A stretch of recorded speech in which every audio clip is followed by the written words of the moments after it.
A luz e a flora do além.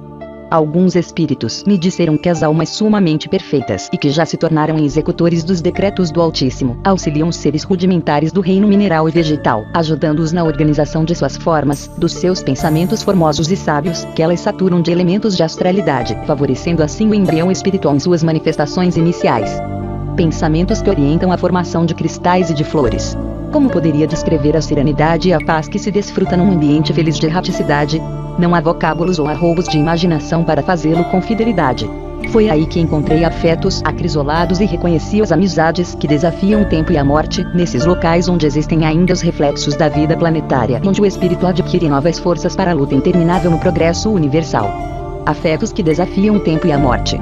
Como poderia descrever a serenidade e a paz que se desfruta num ambiente feliz de erraticidade? Não há vocábulos ou arroubos de imaginação para fazê-lo com fidelidade. Foi aí que encontrei afetos acrisolados e reconheci as amizades que desafiam o tempo e a morte, nesses locais onde existem ainda os reflexos da vida planetária, onde o espírito adquire novas forças para a luta interminável no progresso universal. A Terra, obscuro planeta de exílio e de sombra, vista do além. Após adaptar-me mais ou menos a essa nova vida, ocorreu-me como vos poderia rever e solicitei de um instrutor informação a respeito. Sabes em que direção está a Terra? Perguntou ele com bondade. Diante da minha natural ignorância, apontou-me com a destra a um ponto obscuro que se perdia na imensidade, recomendando fitá-lo atentamente. Afigurou-se-me vê-lo crescer dentro de um turbilhão de sirocos indescritíveis. Parecia-me contemplar a impetuosidade de um furacão a envolver grande massa compacta de cinzas enegrecidas.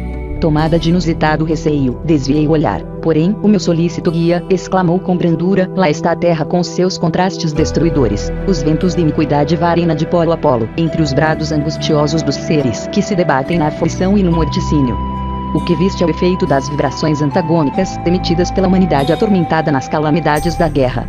Lá alimentam-se as almas com a substância amargosa das dores, e sobre a sua superfície a vida é o direito do mais forte.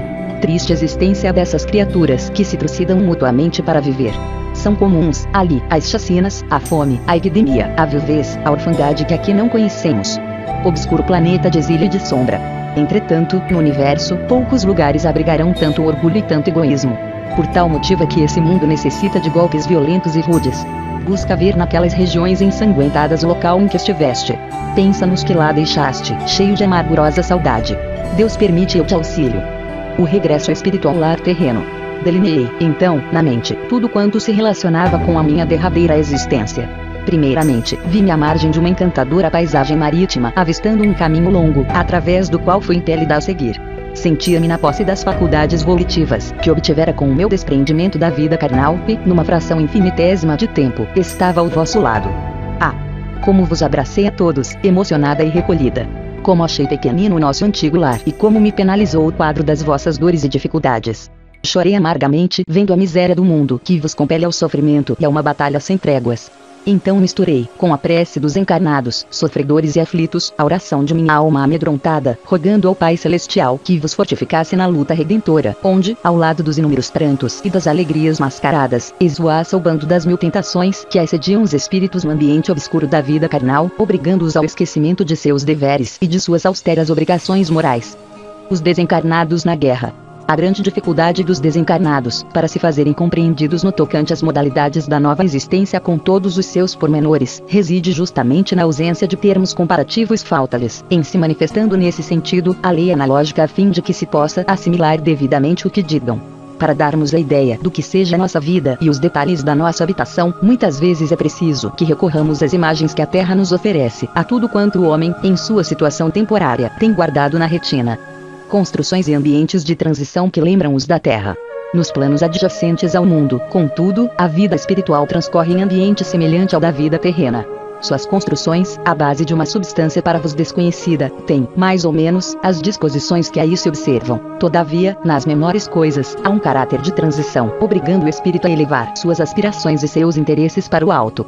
Nos locais em que me encontrava temporariamente, muitos departamentos haviam que se preparavam às pressas. Decorações, ornamentos, objetos, tudo ali se achava e se confundia, dando perfeita ideia de grandes estabelecimentos hospitalares cuidadosamente organizados. A chegada. no além dos desencarnados na guerra. Surpreendida, vim a saber que os preparativos se destinavam aos recém-desencarnados da última guerra, e não foi ainda sem surpresa que vi chegarem os primeiros ocupantes daqueles alvos leitos, que se perdiam nas vastas enfermarias, graciosas e confortáveis, não sabendo explicar por que razão havia necessidade daquele cenário mundano em demasia, onde nada faltava, nem mesmo os instrumentos de técnica operatória. De instante a instante, eis que chegava uma leva de macas, conduzidas por almas solícitas e devotadas. Se muitos hospitais de sangue são preparados na Terra, nos infaustos dias de lutas fratricidas, mais ainda são as organizações congêneres nos planos da erraticidade. Nem todos, porém, que desencarnam, abrigam-se em semelhantes lugares, havendo situações especiais, privativas àquelas que elas fizeram jus. A carinhosa recepção. Admirei a delicadeza com que os seres espiritualizados recebiam seus irmãos egressos dos combates, onde centenas de vidas jovens foram ceifadas impiedosamente. Eram, assim, recolhidos com a maior bondade, como se fossem feridos penetrando nos hospitais comuns da terra. O derradeiro apelo da vida material. Muitos dos que ali ingressavam, manifestavam o seu pavor à morte, rogando em altos brados que os livrassem de perecer. Solicitavam aos que o assistiam socorro e auxílio, suplicando que lhes prolongassem a vida em favor da noiva idolatrada, dos pais carinhosos e queridos, dos seres inesquecíveis que haviam ficado à mercê do abandono e do infortúnio. Era para mim singularmente interessante ouvir-lhes essas rogativas, porquanto desconhecia ainda todo o poder somático sobre a inteligência recém-desencarnada. A convalescença dos desencarnados. Eram todos tratados com inexcedível carinho e as suas amargas queixas obtinham réplicas afetuosas e animadoras promessas. Alimentação e tratamento, tudo se assemelhava estritamente ao que se pode verificar na face do orbe, até mesmo certas bagatelas que constituíam motivos de prazer para alguns, com o uso do tabaco ou de beberagens preferidas. Tudo ali era confeccionado por entidades zelosas a fim de que se preparassem convenientemente para o conhecimento do que ocorria. Paulatinamente recuperavam suas forças perdidas, e os que se mantinham num estado que podemos classificar como o de convalescença eram separados dos demais companheiros. Primeiras noções do além. Recebiam, então, a vaga noção da verdade, observando fenômenos interessantes, operados por sua vontade sobre as matérias circunstantes, cuja maleabilidade os assombrava. Esclarecidos mestres, frequentemente, lhes dirigiam a palavra como apóstolo da paz, em excursão nos departamentos militares. Que a vida senão amor? Lembro-me de que, certa vez, quando o elevado mentor espiritual exaltava os benefícios da fraternidade, um dos ouvintes interpelou-o: não se pode pregar a paz em tempo de guerra. Que a vida, meu filho, senão amor? E poderá haver amor sem paz? Replicou-lhe docemente o apóstolo. Foi a maldade dos homens que engendrou a guerra, dizimadora dos ideais e das existências. As fúrias da impiedade varrem quase todas as extensões da terra e os corações se dilaceram ao sopro-frio da adversidade. Poderia Deus, em sua misericórdia, sancionar esses crimes nefandos? Para sua infinita bondade, não existem franceses ou alemães, há filhos bem-amados da sua sabedoria e do seu amor. Os mortos anônimos, o soldado desconhecido. Houve, porém, na grande assembleia, que ouvia aquela voz estranha, um surdo clamor de protesto. Serenai vosso ânimo. Objetou-lhes calmamente. Em vão levantais o vosso clamor de protesto. Ouvi-me. Tendes-vos preparado convenientemente para saber a verdade. Já não podeis integrar as fileiras de combatentes que fornecem mão forte à nefasta política da incompreensão das leis divinas. Para a terra, em cuja face presumes continuar, sois mortos anônimos, sois o soldado desconhecido. Aprove a magnanimidade da providência que aqui fosseis acolhidos suavemente, sem abalos prejudiciais. Vossos corpos estão muito distantes, no regaço da terra benfazeja, estraçalhados por forças cegas e assassinas. Ingressastes em outra vida. Compete-vos, portanto, esquecer os vossos dias, aniquilados pelo ódio execrando. Considerai a lei de amor que deve unir todas as almas como laço eterno e sacrossanto.